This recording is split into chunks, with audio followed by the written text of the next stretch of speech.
السلام علیکم ورحمۃ اللہ وبرکاتہ۔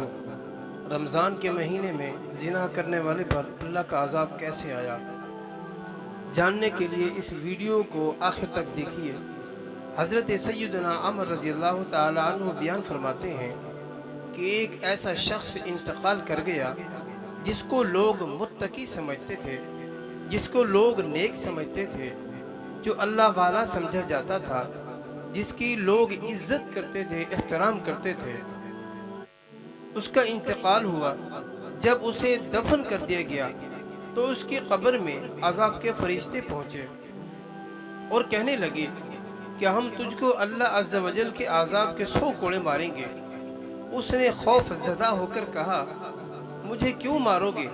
میں تو پرہیزگار آدمی تھا، میں تو نمازی تھا، میں تو اللہ کی بات مانتا تھا، اللہ کا ہر حکم مانتا تھا، اللہ کی اطاعت کرتا تھا، مجھے چھوڑ دو، میں نے کوئی گناہ نہیں کیا۔ حتیٰ کہ فرشتے ایک پر آ گئے۔ جب انہوں نے ایک کوڑا مارا تو اس کے بعد کیا منظر پیش آیا، جس سے کہ تمام قبر میں آگ بھڑک اٹھی، اور پھر اس کے بعد وہ انسان جل کر راکھ بن گیا۔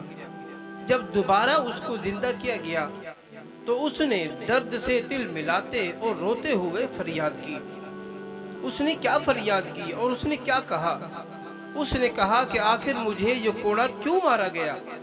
میں تو نماز پڑھتا تھا، میں تو قرآن پڑھتا تھا، میں تو اللہ کی بات کو مانا کرتا تھا، اللہ کا ہر حکم مانا کرتا تھا، مجھے کوڑا کیوں مارا گیا؟ تو فرشتوں نے جواب دیا۔ فرشتوں نے کیا جواب دیا؟ فرشتوں نے کہا کہ ایک روز تو نے بے وضو نماز پڑھ لی تھی، یہ اس کی تجھے سزا مل رہی ہے، اور ایک روز تیرے در پر ایک مظلوم آیا تھا، تو نے اس کی فریاد رسی نہیں کی تھی، اس نے فریاد کی تھی مگر تو نے اسے ٹھکرا دیا۔ سامعین محترم، دیکھا آپ نے اللہ رب العزت نے کیسے ایک نمازی پر عذاب نازل فرمایا، کیسے ایک پرہیزگار آدمی پر عذاب نازل فرمایا۔ تو سامعین محترم، اللہ رب العزت بہت کریم ہے، اللہ رب العزت بہت بڑے مہربان ہیں، اللہ رب العزت رحمان اور رحیم ہے۔